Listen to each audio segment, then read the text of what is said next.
آدمی نے، ایک آدمی جس کا نام نہیں پتا، جس کا نام نہیں کوئی جانتا، اس آدمی نے مدینہ منورہ کے کچے مکانوں کے درمیان کچی مسجد میں ایک دعا مانگی،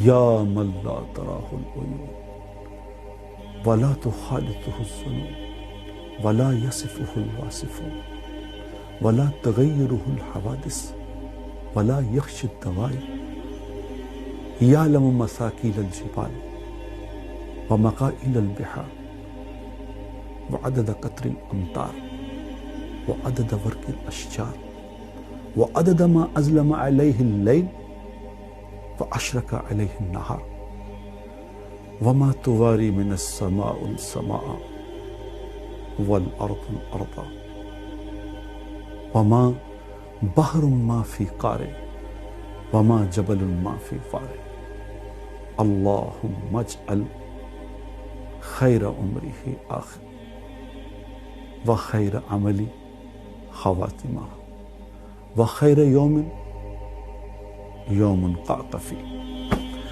اب اتنے الفاظ کہے اس نے، کہاں؟ وہ مدینہ منورہ، اور پیچھے کھڑے سن رہے کون؟ اللہ کے نبی سن رہے۔ کیا کہہ رہے کہ یا من لا تراہ العیون، اے وہ ذات جس کو آنکھ دیکھ نہیں سکتی، جس تک خیال بھی نہیں جا سکتا۔ آنکھ تو تھوڑی دور تک دیکھتی ہے، خیال تو انسان کا ایک سیکنڈ میں، خیال کی رفتار میرے دوستو، خیال کی رفتار لائٹ سے بھی زیادہ تیز ہے۔ روشنی کی رفتار تو 1,86,000 میل فی سیکنڈ بتاتے ہیں، خیال کی رفتار اس سے بھی تیز ہے۔ وہ کہہ رہے کہ اے وہ ذات جس تک خیال بھی نہیں پہنچ سکتا، اے وہ ذات کہ جس کی تعریف بیان کرنے والے سارے مل کے جمع ہو جائے اس کی تعریف بیان نہیں کر سکتے، اے وہ ذات جس کا علم اتنا کامل ہے کہ جو بارش کے قطروں کی تعداد کو جانتا ہے، جو درخت کے پتوں کی تعداد جانتا ہے، اے وہ ذات جس کو یہ پتا ہے کہ سمندروں کا وزن کتنا ہے، ان کے پانی کا ویٹ کتنا ہے، پہاڑوں کا ویٹ کتنا ہے، جس کا علم اتنا کامل ہے،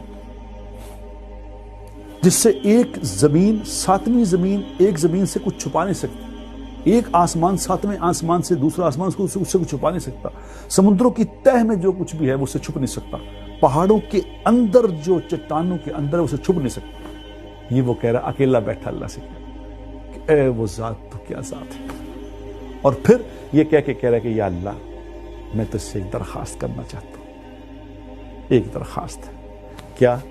کہ یا اللہ میری عمر کا جو آخری حصہ ہے اے اللہ اس کو بہترین کر دے۔ میرے بھائیو، جس کام کا اختتام اچھا ہو وہ کام بھی اچھا ہوتا۔ میری ساری زندگی اچھی گزر گئی، اختتام اچھا نہ ہوا تو کیا ہوا؟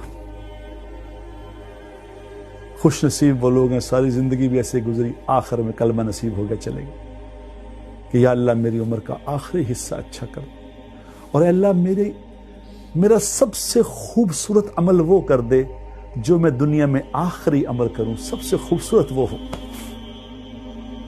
اے میرے رب میرا سب سے خوبصورت دن وہ کریں، سب سے خوبصورت دن وہ کریں جس دن میری تجھ سے ملاقات ہو۔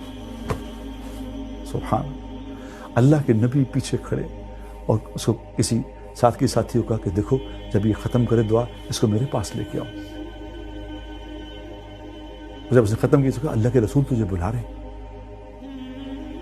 جب اللہ کے نبی کی خدمت میں حاضر ہوا، آپ نے فرمایا بلال تیرے پاس کچھ ہے لے کے آ۔ بلال رضی اللہ تعالیٰ نے کہا کہ جی ایسے کھجور کی گٹھلی کے برابر سونا ہے۔ فرمایا لے آ۔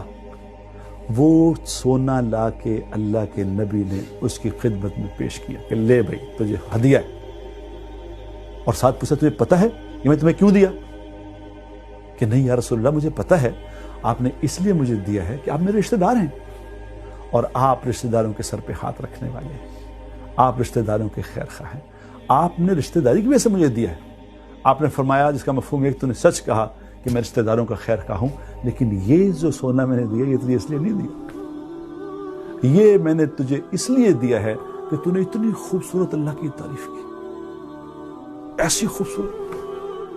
اب میرے بھائیوں سبحان، کہاں اس نے تعریف کی اللہ کی، اور اللہ نے اس کی تعریف کا صلہ یہ دیا کہ اپنے حبیب کو کہا کہ میری طرح سونا پیش کر اس کو۔